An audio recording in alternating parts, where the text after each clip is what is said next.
যার অন্তরে সেই জনার্দন, সেই মহাশক্তি পরমাত্মা বিরাজমান, তার লাভ ছাড়া অলাভ কিছু হয় না, তার জয় ছাড়া তার পরাজয় হয় না, তার কোনোভাবেই পরাজয় হতে পারে না। এই যে কনফিডেন্স, এই যে সেলফ কনফিডেন্স, এই যে আত্মশক্তি, স্বামীজি বলছেন আমার ভেতরে সেই ভাব, বারবার আবৃত্তি সর্বশাস্ত্রাণাং বোধাদপি গরীয়সী, বারবার এই ভাব আবৃত্তি করতে করতে করতে করতে আমার ভেতরে আবার পুনরায় সেই অনন্ত শক্তির সম্ভাবনা জেগে উঠল। এখানেও সেই অটোসাজেশন, শত অনুজ্ঞা। এই শত অনুজ্ঞার পেছনে একটা জীবন্ত কেন্দ্র থাকা চাই, যেটা সর্বাঙ্গ সুন্দর হতে পারে, যেখান থেকে একটা অফুরন্ত শক্তির প্রেরণা মানুষ পেতে পারে। এই সাইকোলজিক্যাল অ্যাটাচমেন্ট এটা থাকা চাই, একটা কেন্দ্র থাকা চাই, লিভিং আইডিয়াল।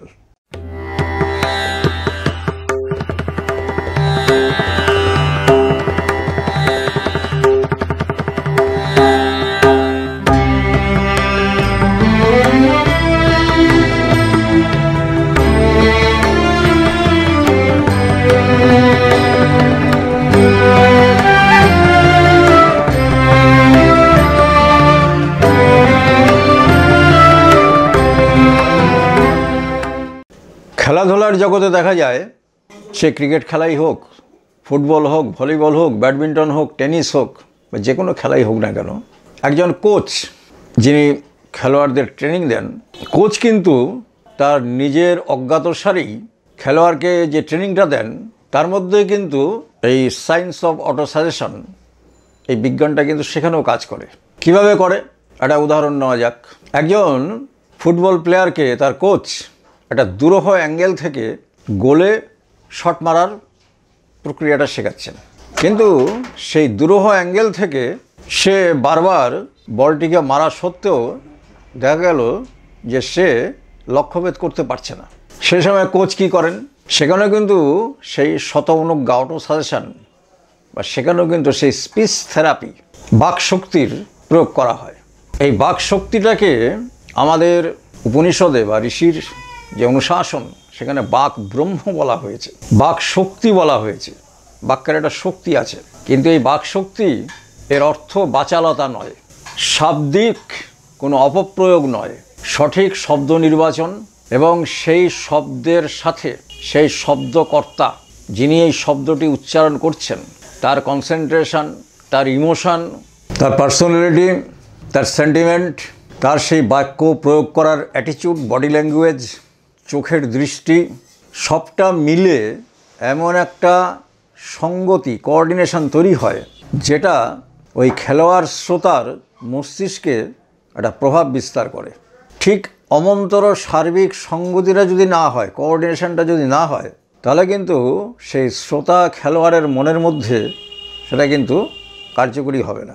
এইখানেই কিন্তু কোচের দক্ষতা অদক্ষতা নির্ভর করে। যাই হোক, দক্ষ কোচ যিনি, তিনি কিন্তু সেই খেলোয়াড়টিকে দেখে বুঝতে পারবেন তার বল মারার পদ্ধতি, তার বল মারার অ্যাটিটিউড, ঠিক সূক্ষ্ম স্তরে তার ত্রুটিটা কোথায় হচ্ছে সেটা কিন্তু তিনি সহজেই বুঝতে পারবেন। এবং বোঝার পর তাকে কিন্তু সেই অ্যাঙ্গেলে তাকে কিছু শব্দ প্রয়োগ করবেন, যেটাকে আমরা বাক্য বা কথা বলে থাকি। এটা নর্মাল, তার ভেতর থেকে এটা ইমোশনাল হিসেবে ওটা বেরিয়ে আসবে তার ছাত্রকে ইন্সপায়ার করার জন্য। কথাগুলো এরকম হতে পারে, তুই নিশ্চয়ই পারবি, কর, এখান থেকে চেষ্টা কর, এইভাবে মার, এইভাবে দৌড়টা শুরু কর, বলের এই জায়গাটায় মার, পায়ের এই জায়গাটা দিয়ে মার, মারার সময় এই স্পিডটা থাকবে। এইভাবে কিছু সফল এবং বাস্তব শব্দ তিনি কিন্তু তার মস্তিষ্কে ইনপুট করাবেন। এখন দেখা যাবে যে এই ছাত্র বা সেই শিষ্যটি, তার মস্তিষ্কে কিন্তু এই শব্দগুলোর অনুরণন বা তার যে অন্তর্নিহিত ভাব, সেটা কিন্তু ধীরে ধীরে তার মস্তিষ্কে একটা ছাপ সৃষ্টি করবে। এইখানে কিন্তু যেই ছাত্রটি বা শিষ্যটির তার ইন্টারেস্ট বা তার আগ্রহের ওপর কিন্তু আবার এইগুলো গ্রহণ করা এবং তার স্থায়িত্বটা নির্ভর করছে। সেখানে যদি দেখা যায় যেই ছাত্রটি বা শিষ্যটি ওই কোচের প্রতি যথেষ্ট শ্রদ্ধাশীল এবং খুব অনুরাগ সম্পন্ন, সে যদি তার মধ্যে এই ফেথটা চলে আসে যে এই কোচের দ্বারা আমি একজন সফল খেলোয়াড় তৈরি হব, তখন কিন্তু সেই কোচের প্রতি তার যে আচার আচরণ সেটাও কিন্তু কোচের কাছে প্রেরণাদায়ক হবে, ইম্পালসিভ হবে, এবং তার আচার আচরণ এবং কথাবার্তার প্রভাবের দ্বারা সেই কোচও কিন্তু অনুপ্রাণিত হয়ে তাকে সেইভাবেই ইন্সপায়ার করবেন। সেই কোচের ভাব ভাষাও কিন্তু সেইভাবে প্রয়োগ হবে। দেখা গেল এইভাবে তাকে চেষ্টা করাতে করাতে করাতে তার ব্রেনে যখন ইমপ্রেশন নিয়ে নিল যে না ইনি এইভাবে বলছেন, এভাবে করলে ওটা হবে, এভাবে ক্রমাগত প্রচেষ্টা করতে করতে দেখা যাবে সে কিন্তু ওই দুরূহ কোণ থেকে বলটাকে গোলে মারার যে কৃতকার্যতা সেটা কিন্তু সে পেয়ে গেল। তাহলে এখানেও কিন্তু জ্ঞাতসারে গুরু এবং শিষ্য সেই শত অনুজ্ঞা বা অটোসাজেশন তার যে বৈজ্ঞানিক প্রয়োগবিধি সেখানেও কিন্তু কার্যকরী হলো। এটা জীবনের সর্বক্ষেত্রেই কার্যকরী হয়। যেমন ক্লাসে গোলমাল হচ্ছে, খুব সহজ মনোবিজ্ঞান সম্মত কোনো শিক্ষক, সহজ মনোবিজ্ঞান যার করায়ত্ত, নর্মালি এরকম কিছু কিছু মানুষ আছে যারা মনোবিজ্ঞান, ব্যবহারিক মনোবিজ্ঞান না জানলেও, মনোবিজ্ঞান শাস্ত্র পড়াশোনা না করলে পরেও তাদের যে নির্দিষ্ট সহজ জ্ঞান, গভীর জ্ঞান, তার মাধ্যমে তারা অনেক কিছুর তাৎপর্য অনুধাবন করতে পারেন। তাদের মস্তিষ্কে সেই ক্যাপাসিটিটা আছে, ইনবর্ন রয়েছে, এটাকে ইনস্টিংক্ট বলে, সহজাত সংস্কার।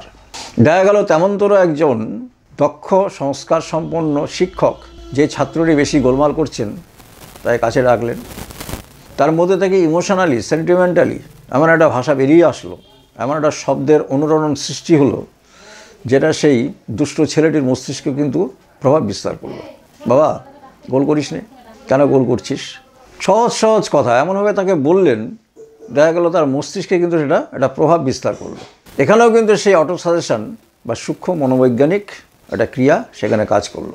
একটি মা যখন তার সন্তানকে, সে যখন কান্নাকাটি করছে, কাঁদিস নে বাবা, কাঁদিস নে বাবা, শান্ত হ, এই যে মায়ের যে একই টোন, খুব ধৈর্য সহকারে, বিরক্ত না হয়ে, যদি তিনি বিরক্ত হয়ে বলেন তাহলে কিন্তু সেটা কার্যকরী হবে না।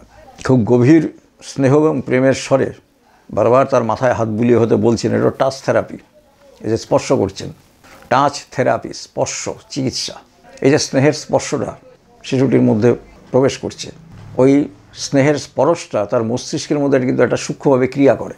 এবং সেখানে যে বারবার বলছেন, বাবা কাঁদিস নে, শান্ত হ বাবা, শান্ত হ বাবা, এই যে একটা বলার যে ভঙ্গি, এই যে বলার যে স্টাইল, সে বলার মধ্যে যে ইমোশন, যে সেন্টিমেন্ট এবং সেই শব্দের যে অনুরণন, যে ফ্রিকোয়েন্সি, সেটা কিন্তু এই শিশুটির মধ্যে কিন্তু অজ্ঞাতসারে তার মস্তিষ্কের মধ্যে কিন্তু প্রভাব বিস্তার করবে। দেখা যাবে আস্তে আস্তে আস্তে কিন্তু শিশুটি শান্ত হয়ে আসলো।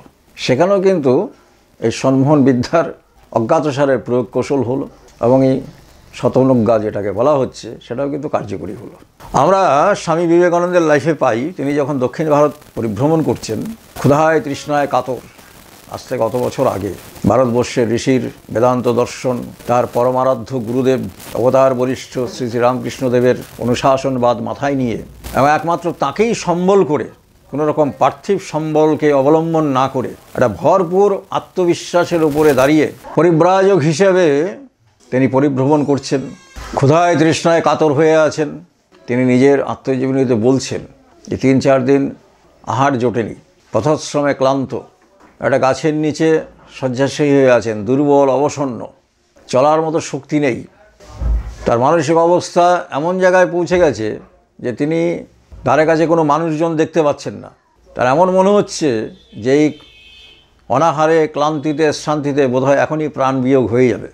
সেমতো অবস্থায় তার ভেতরেও কিন্তু এই প্রেরণা বা এই শত অনুজ্ঞা, অটো সাজেশন, সেটা কিন্তু কাজ করলো। তিনি বলছেন, ওই অবস্থায় দাঁড়িয়ে আমি মনে মনে স্মরণ করতে থাকলাম যে আমার ভেতরে তো সেই অনন্ত শক্তি বিরাজমান, আমার ভেতরে সেই মহাশক্তি, আত্মাস্বরূপ যে ফোর্স, সেটা তো আমার ভেতরে রয়েছে।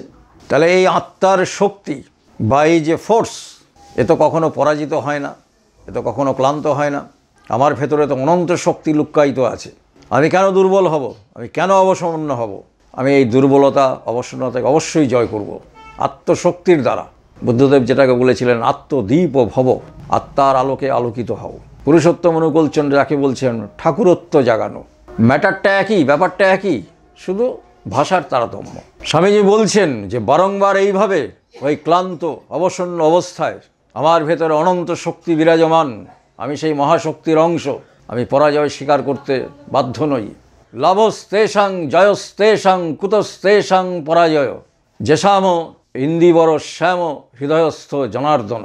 যার অন্তরে সেই জনার্দন, সেই মহাশক্তি পরমাত্মা বিরাজমান, তার লাভ ছাড়া অলাভ কিছু হয় না, তার জয় ছাড়া তার পরাজয় হয় না, তার কোনোভাবেই পরাজয় হতে পারে না। এই যে কনফিডেন্স, এই যে সেলফ কনফিডেন্স, এই যে আত্মশক্তি, স্বামীজি বলছেন আমার ভেতরে সেই ভাব, বারবার আবৃত্তি সর্বশাস্ত্রাণাং বোধাদবি গরীয়সী, বারবার এই ভাব আবৃত্তি করতে করতে করতে করতে আমার ভেতরে আবার পুনরায় সেই অনন্ত শক্তির সম্ভাবনা জেগে উঠল। আমি সেই শক্তিতে ভর করে আত্মবিশ্বাসে ভরপুর হয়ে আমি আবার চলা শুরু করলাম। আমার কাছে কিন্তু সমস্ত বিঘ্ন প্রতিবন্ধকতা পরাজয় স্বীকার করতে বাধ্য হলো। এখানে সেই অটোসাজেশন, শত অনুজ্ঞা। এই শত অনুজ্ঞার পেছনে একটা জীবন্ত কেন্দ্র থাকা চাই, যেটা সর্বাঙ্গ সুন্দর হতে পারে, যেখান থেকে একটা অফুরন্ত শক্তির প্রেরণা মানুষ পেতে পারে। এই সাইকোলজিক্যাল অ্যাটাচমেন্ট এটা থাকা চাই, একটা কেন্দ্র থাকা চাই, লিভিং আইডিয়াল। আমাদের একজন প্রখ্যাত সাহিত্যিক, তিনি পুরুষোত্তম অনুকূল চন্দ্রের দরবারে যখন গিয়েছিলেন, তখন তিনি সাহিত্যিক হননি বা প্রখ্যাতও হননি, স্কুল শিক্ষকতা করতেন। একদম মানে তথাকথিত প্রতিষ্ঠা, সামাজিক প্রতিষ্ঠা বলতে যেটা আমরা বুঝি, তার জিরো লেভেলে তিনি সেখানে ছিলেন। এবং বিভিন্ন রকমের আর্থ সামাজিক এবং ব্যবহারিক পারিবেশিক চাপে তিনি প্রথমত ফ্রাস্ট্রেশন, তারপরে ডিপ্রেশন, তারপরে মনস্তত্ত্বের ভাষায় যেটাকে বলা হয় চূড়ান্ত মেলাঙ্কোলিয়া, বিষাদ বায়ু রোগ, যেখান থেকে বেরিয়ে আসা খুব শক্ত, এটা খুব ডেঞ্জারাস লেয়ার মনস্তত্ত্বের জগতে। এই মেলাঙ্কোলিয়ার শিকার হয়ে পড়েছিলেন। মেলাঙ্কোলিয়ার পেশেন্ট যারা হয়, তাদের জীবনটা তাদের কাছে অর্থহীন হয়ে যায়, কোনো কিছুর মধ্যে তারা আনন্দ পায় না, সমস্ত কিছুর অন্ধকার সাইডটা সবসময় তার সামনে ভেসে বেড়ায়, ওখান থেকে বেরোতে পারে না, অবসেসড হয়ে যায়।